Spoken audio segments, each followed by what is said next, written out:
Bien, pues recibimos al miembro del Comité Central, que es el máximo órgano, por cierto, del Partido de la Liberación Dominicana, donde las grandes y trascendentes decisiones deben de discutirse en ese órgano del PLD.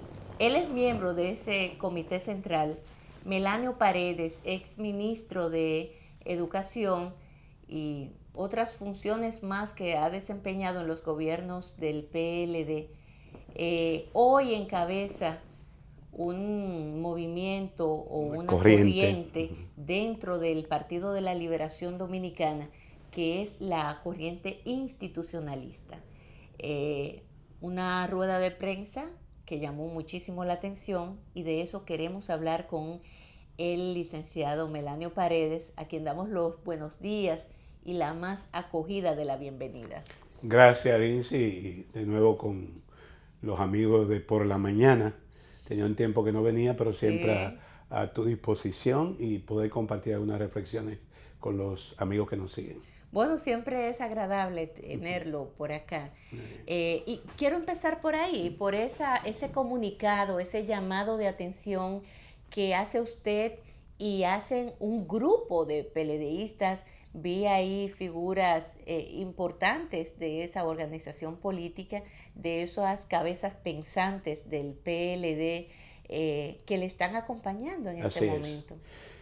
Justamente el INSI, la corriente institucionalista, fue fundada con el propósito de luchar por la preservación del PLD en sus principios fundacionales y que éste pueda manejarse, pueda conducirse con apego a su propia legalidad, bajo el convencimiento que en los últimos tiempos el PLD fáctico, el PLD de poder, había estado distanciándose de esos principios y valores que le dieron origen.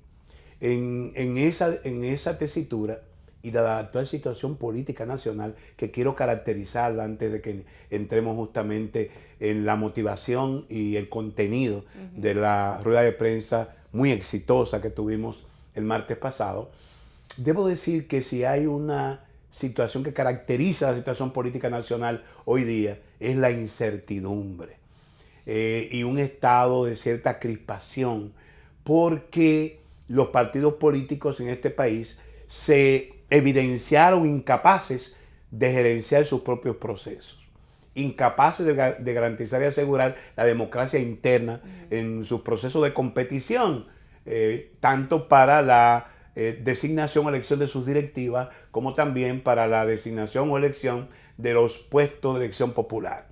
Y prácticamente todos al unísono, todos sin excepción, entendieron que hacía falta un tercero imparcial que pudiera ser el árbitro, ya no solo de los procesos nacionales, sino también de los propios procesos internos de los partidos. Y se aprobaron dos leyes finalmente, después de un camino tortuoso. Se aprueba el año pasado la ley 3318, ley de partidos, y este año la ley 1519, ley de régimen electoral. Que si bien, como decimos en el documento que dimos a conocer el pasado martes, estas leyes van a complementar el ordenamiento político electoral que se inició con el mandato de la Constitución del 2010, que mandaba elaborar la ley orgánica del Tribunal Superior Electoral y estas dos leyes. La única que se aprobó en el tiempo hábil fue la ley del Tribunal Superior Electoral, pero faltaban estas dos leyes. Bueno, las leyes tienen sus contradicciones y ambivalencias, pero son un paso de avance indiscutiblemente, porque tratan de encauzar institucionalmente el funcionamiento de los partidos como manda el artículo 216 de la Constitución, que dice que la organización y el funcionamiento de los partidos tienen que centrarse en la democracia interna y la transparencia. Dada esa circunstancia, a nosotros nos llama la atención que en lugar de que los actores políticos, los partidos, fortalezcan esos mecanismos llamados a organizar los procesos y a ventilar en términos contenciosos lo que se derive de ello, lo que estamos viendo es un verdadero bombardeo que ha puesto hoy a la Junta Central Electoral en una situación muy difícil, de falta de pérdida de credibilidad, incluso reflejado en las encuestas. Y yo he dicho, ha tomado la Junta Central Electoral decisiones cuestionables, indiscutiblemente, ambivalentes, indiscutiblemente. Pero ¿es la Junta Central Electoral la responsable de esto? No. No. Son los propios actores políticos que al momento de aprobar las leyes no fueron lo suficientemente transparentes, no fueron lo suficientemente coherentes para salvar las contradicciones que esas leyes reflejan hoy. De hecho, el propio presidente de la Junta Central Electoral, profesor, en algún momento se lo advirtió a los partidos políticos. Y recientemente, Lindsay, queridos amigos, amigas, el Tribunal Constitucional dictó, ya no solo uno, ¿no? Se pronunció sobre 2 recursos. Sí. El recurso que elevaron dos abogados y periodistas, Nanfi Rodríguez y Héctor Herrera Cabral, que estaban en estado de fallo desde el año pasado, sí. Y dictó recientemente, la semana pasada, una sentencia que anula el párrafo tercero, que en este programa yo lo había denunciado el año pasado. Sí. El párrafo tercero que cae en la especificidad de designar a la cúpula de los partidos para decidir un tema tan importante como las primarias internas, la forma y modalidad de cómo se van a elegir los candidatos. Entonces, esto, Lindsay, que tú recordarás que fui el único que no votó, no el único, conmigo los que nos acompañan, Paino Abreu y otros miembros del Comité Central que se abstuvieron y no votamos por la decisión que tomó el Comité Central sobre la base de una ley defectuosa y que el propio Tribunal Constitucional ha establecido que es defectuosa. Y no se quedó el Tribunal Superior Electoral quizás por el hecho de que estamos ya en medio de un proceso anulando simplemente la ley o declarándola inconstitucional, sino que en la sentencia dicen los abogados sobre legisla, es decir, establece cómo debe decir el párrafo. Y el párrafo dice exactamente que el registro de electores y la modalidad de elección debe hacerse conforme dicen los estatutos. Eso lo hemos estado diciendo todo. Y el propio presidente Fernández escribió el 25 de octubre, antes de la reunión del Comité Central, un artículo antológico después de aquella consulta en la que establecía con claridad que no era una oposición per se a las primarias abiertas, sino que se impusiera mediante ley esa modalidad que debe ser de la íntima convicción y soberanía de los partidos políticos. Exactamente, y ahí quiero entrar en el rol que juegan los partidos políticos, pero dentro de los partidos políticos sus órganos, que es lo que ustedes vienen reclamando. O sea, ¿quiénes son los que tienen que decidir dentro de esa organización política las grandes cosas? Exactamente. Los temas que son trascendentes e importantes para esa organización política y que debe de competirle a todos o a una máxima representatividad. Y eso lo están reclamando ustedes, o sea, ese poder que se le está dando, por ejemplo, al comité político, un poder suprapoder al comité político, por un lado, ustedes lo han destacado y por otro lado han dicho, bueno, pero ¿cuál es el rol que viene jugando el Congreso del partido y por qué se le ha quitado la importancia a ese Congreso y se le ha dado a otro grupo? Explíqueme esa parte, profesor. Este programa, como ningún otro, el año pasado fue testigo de excepción de que nosotros el 19 de abril del año 18 pedimos la celebración de ese congreso. Sí. Que el propio presidente del partido llamó a que se cumplieran las resoluciones del 8º Congreso Jorge Botello, 15 resoluciones, dentro de las cuales habían decisiones importantes para organizar la casa antes que sobreviniera la situación que tenemos ahora. Resulta que en la reunión del comité político del lunes pasado nos dan la razón. Se acogió una propuesta del presidente Fernández de que la decisión irregularmente adoptada en octubre del año pasado de decidir unas primarias sea ratificada por ese Congreso.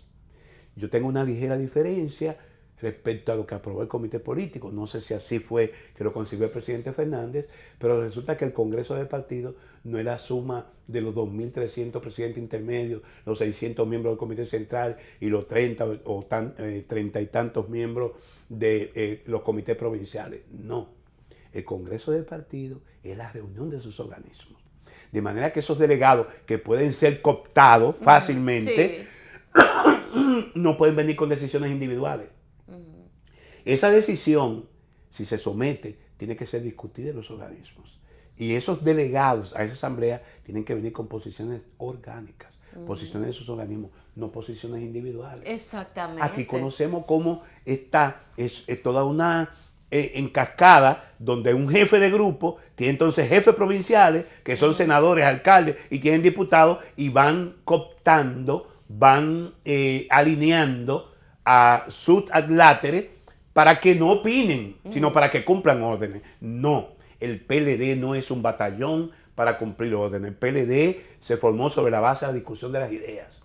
Y esas bases del partido tienen que discutir si conviene o no que el partido haga primarias abiertas el 6 de octubre. Y es como tú decirle a un padre, mire, clávele, hágase el harakiri, como dicen, sí, o clávele un puñal a su hijo. Pues tú le estás diciendo a las bases del partido, miren, quítense el derecho, ustedes mismos, quítense la autoridad de tomar decisiones en el partido y traspásenla a todo lo que pueda venir de la calle. ¿Tú sabes lo que significa unas primarias abiertas a la que Alianza País le sacó el cuerpo? Opción Democrática le sacó el cuerpo. El PRD le sacó el cuerpo. Y nos hemos quedado como el llanero solitario. El PLD en unas primarias abiertas. ¿Qué podría pasar? Salvo el PRM que estará sesionando ese día en su primaria cerrada. Todo el arcoíris político de este país puede ir el 6 de octubre a decidir quién es el candidato del partido, o quiénes son, porque no solamente el candidato presidencial, ahí se van a elegir senadores, simultáneamente diputados, desde vocales y directores en los distritos municipales, concejales y alcaldes en los municipios, hasta 190 candidatos a diputados y 32 candidatos a senadores, aparte de candidatos a la presidencia de la República. Eso estaría en manos de todo el que llegue, porque ahora al mismo tiempo de decidir o de solicitar que se le den poderes absolutos al comité político que no se lo ha ganado, porque se han erigido en una suerte de grupo de interés que no responden a los intereses del partido, sino que están esperando decisiones, lo que diga Danilo o lo que diga Leonel, y sobre todo lo que diga el que tiene poder de decreto. Entonces, en esas condiciones, el comité central, que la propia ley de partido dice que es quien tiene que tomar decisiones sobre la reserva de candidatura y el eje de alianza, es quien tiene que tomar la decisión. Nos piden después de hacer una reunión de 5 minutos, porque ahora la competencia es cuanto más rápido se termina la reunión mejor. Entonces nos están pidiendo que una semana después le otorguemos esos poderes extraordinarios al comité político para que decidan sobre eso. Melanio Paredes, Paíno Abreu, quienes nos siguen, Eudy Moreta, en la corriente institucionalista, no estamos dispuestos a otorgar esos poderes. Hemos planteado como corriente que la Comisión Nacional Electoral, que ya se instaló y es el único paso importante que hemos tomado hasta ahora, en consulta con el comité político, naturalmente, porque está el liderazgo fundamental del partido, hagan la consulta del lugar y establezcan en qué lugares y qué candidaturas se pueden reservar en función de que se esperan ejes de alianza potenciales, y que entonces se convoque al Comité Central para la primera semana de junio y que esa propuesta de alianza y el reglamento electoral debe ser sancionado por el Comité Central. Ese reglamento electoral, como informó el secretario general, no es que se presentó en el comité político y que los miembros del comité político puedan hacer observaciones. Y si no le hacen observaciones, quedaría aprobado per se. Sí. Ayer me llegó... nosotros en la corriente institucionalista vamos a estudiarlo de manera pormenorizada, porque se nos ha dicho incluso que ese reglamento electoral deja una brecha para que el actual presidente pueda presentarse como precandidato. Y yo digo, si queremos seguir posponiendo la toma de una decisión que es fundamental, si queremos seguir manteniendo la indefinición de las candidaturas presidenciales o precandidaturas del PLD hasta el 22 de agosto, que es la fecha tope que la Junta pide para poder organizar la primaria, estamos jugando con candela. Por un lado, se estaría llevando, por ejemplo, al presidente Fernández, que ha dicho que bajo cualquier circunstancia él estará participando en ese proceso, a un callejón sin salida.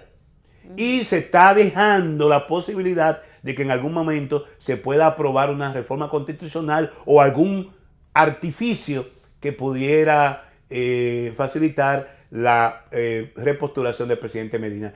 Y eso es jugar con candela. Ya no es ni siquiera la corriente institucionalista que lo dijo y que se opone abiertamente a ello. Ayer, un grupo de abogados constitucionalistas que no se le imputa una actitud ofensiva Sí. frente al oficialismo, hablaron de traumático, que una reforma de la Constitución en este momento sería traumática. Y yo comparto plenamente ese juicio. ¿Por qué, Lindsay, queridos amigos, amigas que nos siguen?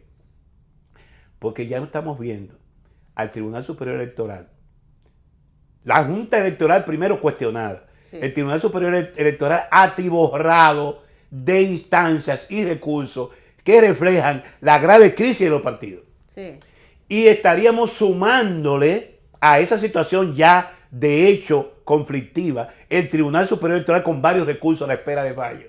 Incluso el que declara inconstitucional las primarias abiertas. Sí. Es un recurso que está en estado de fallo de noviembre y en algún momento tendrán que evacuarlo.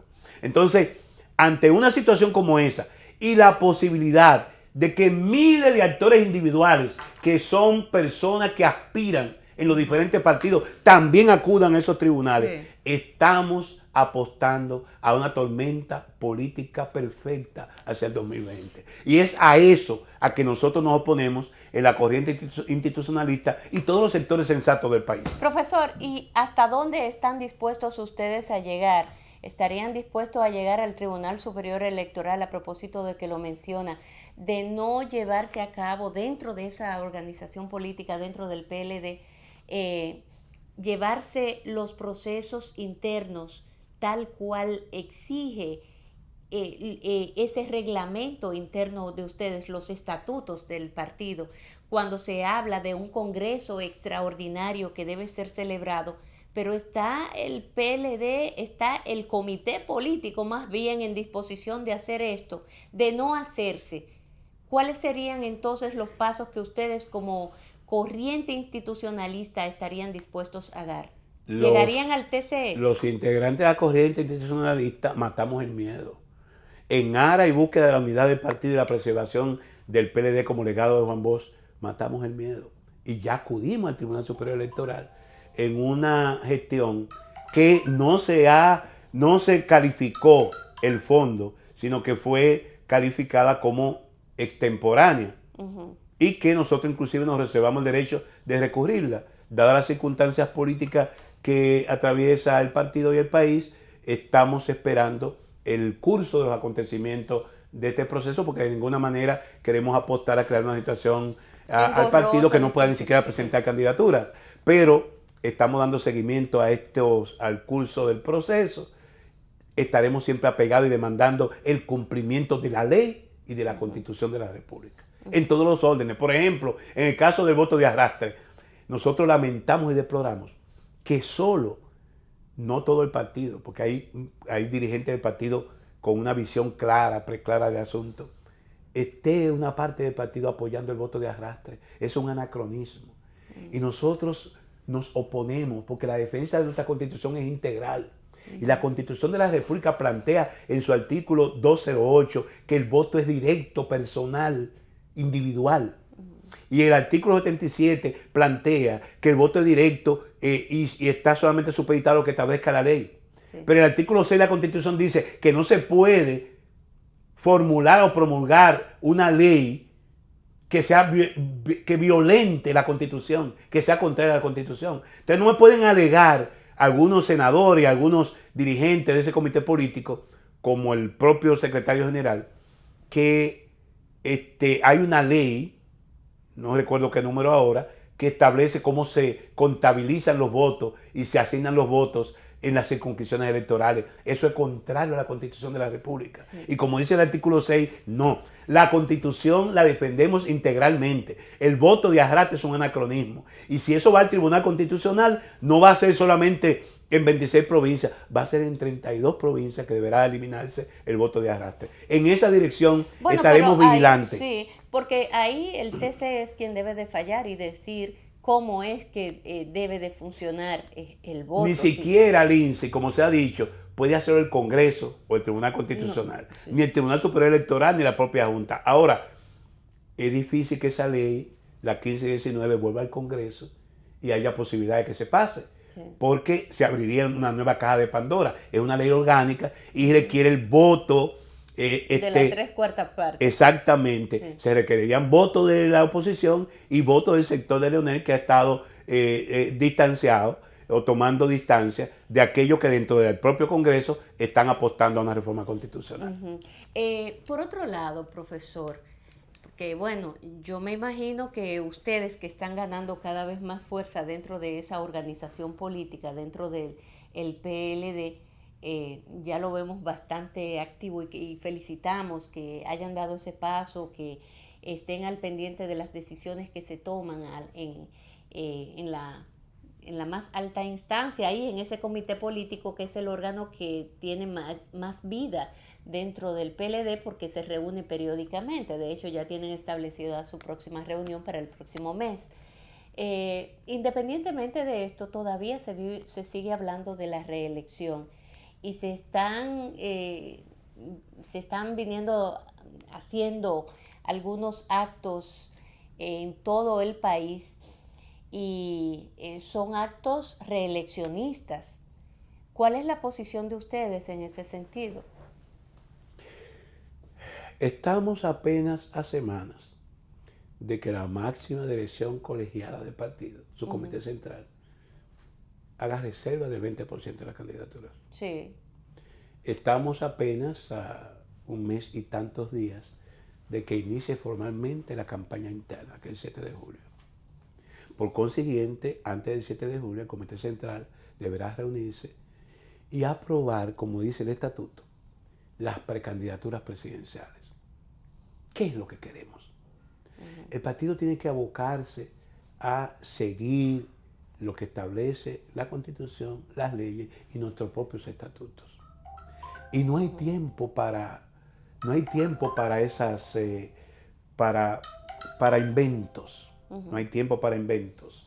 Y a nosotros nos parece que mantener este jueguito a ganar tiempo es peligroso. A nosotros nos parece que insistir en estos actos proselitistas que están prohibidos por la ley, la propia ley de partido y la ley electoral, es una aventura innecesaria. La propia ley de régimen electoral establece incluso penalidades para el uso de los recursos del Estado. En estos días he estado circulando, porque precisamente ese es el poder de las redes, ha estado circulando un video del presidente Medina, que en una ocasión hablaba de oponerse a la reelección más allá de 2 periodos consecutivos. Porque decía que cuando un mandatario en ejercicio se embarca en ese tipo de proyectos, no hay límites entre lo privado y lo del Estado. Así es. Entre el uso de los recursos privados y el uso de los recursos del Estado. Entonces, yo pienso que eso es precisamente una camisa que le queda bien a los que están desde el Estado promoviendo este tipo de actividad. Todos los PLDistas defendemos la buena obra de gobierno del presidente Medina, como defendimos la del presidente Leonel Fernández. No creo que sea necesario hacer estos actos públicos para evidenciar que el país tiene una economía robusta. Ahora el Banco Central ya se adelantó y sin hacer los estudios de campo dijo que crecimos un 5.7% en el trimestre. Me pareció extraño y he visto a algunos economistas cuestionando el por qué se aceleró el gobernador del Banco Central. Pero bueno, todos estamos contentos en que si crece la economía norteamericana, como estaba aconteciendo, habrá más remesa, el turismo se fortalece y la economía dominicana, que tienen esos dos ejes, un aporte importante, va a crecer. Lo importante es que también podamos aprobar el aumento del salario mínimo de los trabajadores y que mejoremos la distribución de la riqueza. Y todo eso lo vamos a apoyar. Todo buen PLDista va a apoyar la buena obra de gobierno. No hay que, en este momento, que todo el mundo sabe que el tufo es reeleccionista, no es otra cosa. Sí, claro. Porque al final estos actos terminan siendo manifestaciones abiertamente reeleccionistas. Estamos contrarios a ello. Lo que tenemos que hacer todos los PLDistas es ponernos bajo la sombrilla de la Comisión Nacional Electoral, que ya tiene un reglamento electoral, y comenzar a activar para que a partir del 7 de julio pueda abrirse la compuerta y los compañeros que aspiran comiencen a competir democrática y libremente. Eso es lo que tenemos que hacer y dejarse de inventos. Y este tema del intento de una reforma a la Constitución de la República dejar atrás. Nosotros queremos que el presidente Medina termine de la mejor manera su gestión de gobierno. Y todos tenemos que montarnos en la gestión de gobierno para optar por la preservación del poder el próximo año 2020. Hacer otra cosa es sencillamente seguir apostando a una tormenta política en el país. Cuando usted habla de una tormenta política en el país, ha advertido también de que esto tendrá consecuencias políticas muy graves, el que el presidente Medina siga avanzando hacia las pretensiones que ya son obvias de modificar la Constitución de la República, profesor. Y se habla incluso de que en las próximas semanas él pudiera estar sometiendo ante el Congreso de la República esa modificación a la Constitución. Y vemos, por ejemplo, un Monchi Fadul hablando de que eso es una injusticia, que al único dominicano que se le está impidiendo que tener la oportunidad de ser presidente de la República es al presidente de turno, que ya ha agotado 2 periodos. Y otras cosas más que también se están diciendo por ahí. Ahora ya no se habla de reelección per se, sino que se habla de habilitar al presidente, porque han querido cambiarle la palabra, porque la palabra reelección cae pesada ante la sociedad dominicana. Y entonces ya no se dice reelección, sino habilitación, a que se habilite al presidente de la República. En ese sentido, ¿qué opina esa corriente institucionalista? El país asiste a una realidad que es inobjetable, es inocultable. Las encuestas hablan de un amplio rechazo a la posibilidad de una reforma constitucional. En el Congreso, que es quien tiene que aprobar eventualmente, conforme la Constitución establece su propia forma de modificación y establece que 1/3 de los legisladores de cualquiera de las cámaras puede someter el proyecto, puede someterlo. Por eso se habla en un momento dado de candado. Hay sectores que entendían que había que aumentar por lo menos a 2/3 esa posibilidad para evitar que estemos cambiando la Constitución cada vez que se nos antoje y por motivos y por intereses individuales. Entonces la corriente dijo en su documento que nosotros nos oponemos a cualquier tipo de reforma en este momento, porque entendemos, primero, que está violentando un transitorio, que lo he leído y releído de todas formas, que nadie se lo impuso, se lo autoimpuso el presidente actual, y que fue sancionado por ese Congreso actual. Y además solo le afecta a una persona porque solamente hay un presidente. Claro. Que otros, bueno, si en el momento que se elaboró, si querían meter ahí a Hipólito y a Leonel, debieron hacerlo, pero no lo hicieron. O sea, ese transitorio se elaboró con un nombre específico y es el del actual mandatario. Si eso es así, cualquier modificación en esa situación tendría que venir de métodos compulsivos inaceptables. Ayer conocimos de 46 diputados del PRM que firmaron un documento compromiso. E igualmente 36 diputados del sector de Leonel Fernández que también firmaron un documento compromiso asegurando de que no se van a prestar a una modificación constitucional. Se requieren de la Cámara de Diputados 148 diputados. Bueno, de hecho, ese listado yo lo voy a compartir con ustedes la próxima semana, profesor, ese listado al que usted se refiere, porque es importante, de hecho, mencionar con nombre y apellido todos esos diputados y diputadas que han firmado ese documento, miembros del Partido Revolucionario Moderno y también del PLD, y lo han publicado.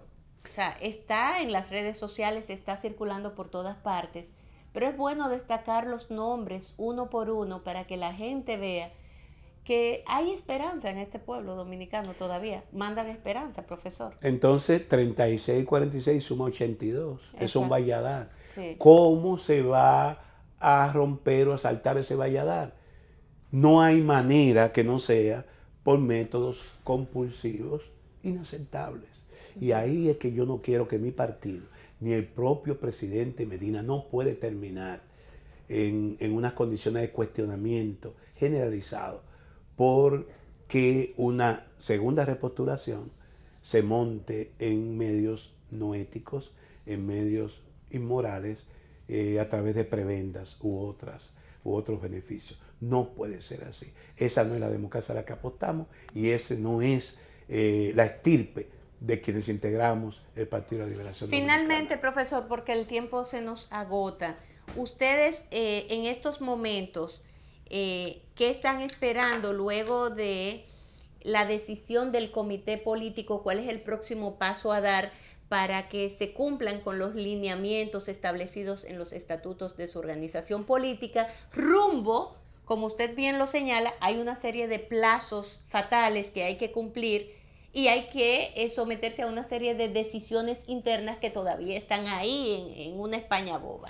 Nosotros esperamos que el liderazgo del partido maduro, que sus principales activos, tanto el presidente Medina como el presidente Fernández, encuentren el camino del avenimiento para que el Partido de la Liberación Dominicana se someta a su propia legalidad, respete su institucionalidad y tengamos un proceso democrático en el que podamos elegir candidatos y candidatas para presentarlo a la población dominicana y mandemos un mensaje al país de que el PLD todavía tiene reservas morales suficientes para pretender o para optar por continuar en el poder y que podamos desde el poder saldar las cuentas pendientes que tenemos con la población dominicana. No hay otro camino.